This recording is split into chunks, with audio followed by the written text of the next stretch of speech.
நெல்லை காங்கிரஸ் நிர்வாகி ஜெயக்குமார் மரண வழக்கு தொடர்பான ஆவணங்கள் சிபிசிஐடி வசம் ஒப்படைக்கப்பட்டுள்ளது.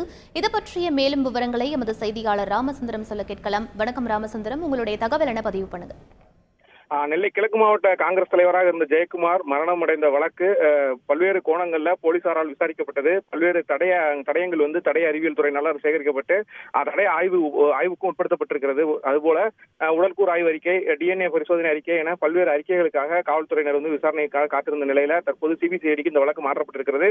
அந்த சிபிசிஐடி வழக்கு விசாரிப்பதற்காக ஆய்வாளர் உலகராணிய விசாரணை அதிகாரியாக நியமிக்கப்பட்டிருக்கிறார். இந்த நிலையில 10 தனிப்படைகள் அமைக்கப்பட்டு காவல் கண்காணிப்பாளர் தலைமையில் விசாரணை நடத்தப்பட்ட அந்த அனைத்து ஆவணங்கள் மற்றும் அந்த மருத்துவ அறிக்கைகள் தொடர்பான அந்த ஆவணங்கள், ஆய்வறிக்கையை செய்த அந்த தடய அறிவியலுடைய அறிக்கைகள் உள்ளிட்டவைகள் அனைத்துமே தற்போது சிபிசிஐடி வசம் ஒப்படைக்கப்பட்டிருக்கிறது. சிபிசிஐடி போலீசார் இந்த வழக்கு தொடர்பான விசாரணையை தொடங்கி இருக்கக்கூடிய நிலையில இந்த ஆவணங்களும் ஏற்கனவே காவல்துறையினரால் விசாரிக்கப்பட்ட அனைத்து ஆவணங்களும் தற்போது சிபிசிஐடி வசம் கொண்டு செல்லப்பட்டிருக்கிறது. தொடர்ந்து இந்த ஆவணங்களின் அடிப்படையில முதல் தகவல் அறிக்கையானது பதிவு செய்யப்பட இருக்கிறது.